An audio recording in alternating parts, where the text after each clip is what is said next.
християни, светиот великомаченик, победоносец и чудотворец Георги се родил, живеел и маченички пострадал при крајот на 3-тиот и почетокот на 4-тиот век. Тоа било на страшно и бурно време за христијаните, кога начело на Римската империја бил царот Диоклецијан. Иако царот во почетокот на своето управување не ги прогонувал христијаните, сметајќи ги за безопасни, но откако се уверил во брзото ширење на христијанската религија, при крајот на своето владење отпочнал силен прогон против се што е христијанско, уривање на храмови, затворање и убивање на верници и свештеници. Во едно такво време не само што живеел Свети Георги, туку и завзема високо место во војската на царот Диоклецијан. Свети Георги потекнувал од богати, честни и побожни родители. Неговиот татко маченички пострадал за верата Христова.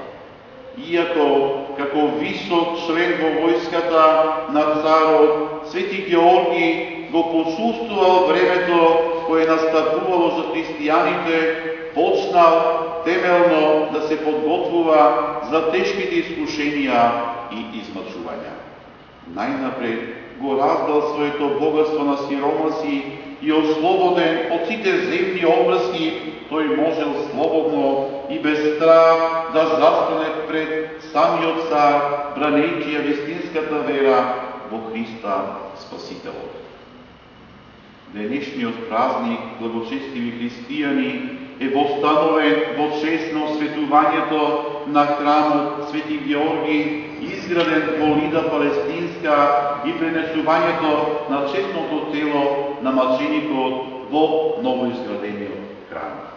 Пред крајот на својот живот, маченикот Свети Георги го помолил својот слуга по неговата смрт, телото негово да го пренесе во Палестина, родното место на неговата мајка, и таму да го погребе.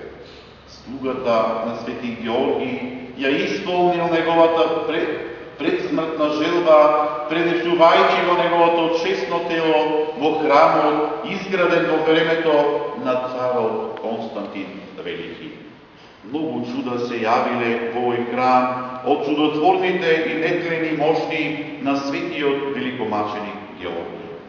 Благочестиви христијани, култот на Свети Георги е длабоко навлезен во религиозното паметење на нашиот и сесловенскиот род.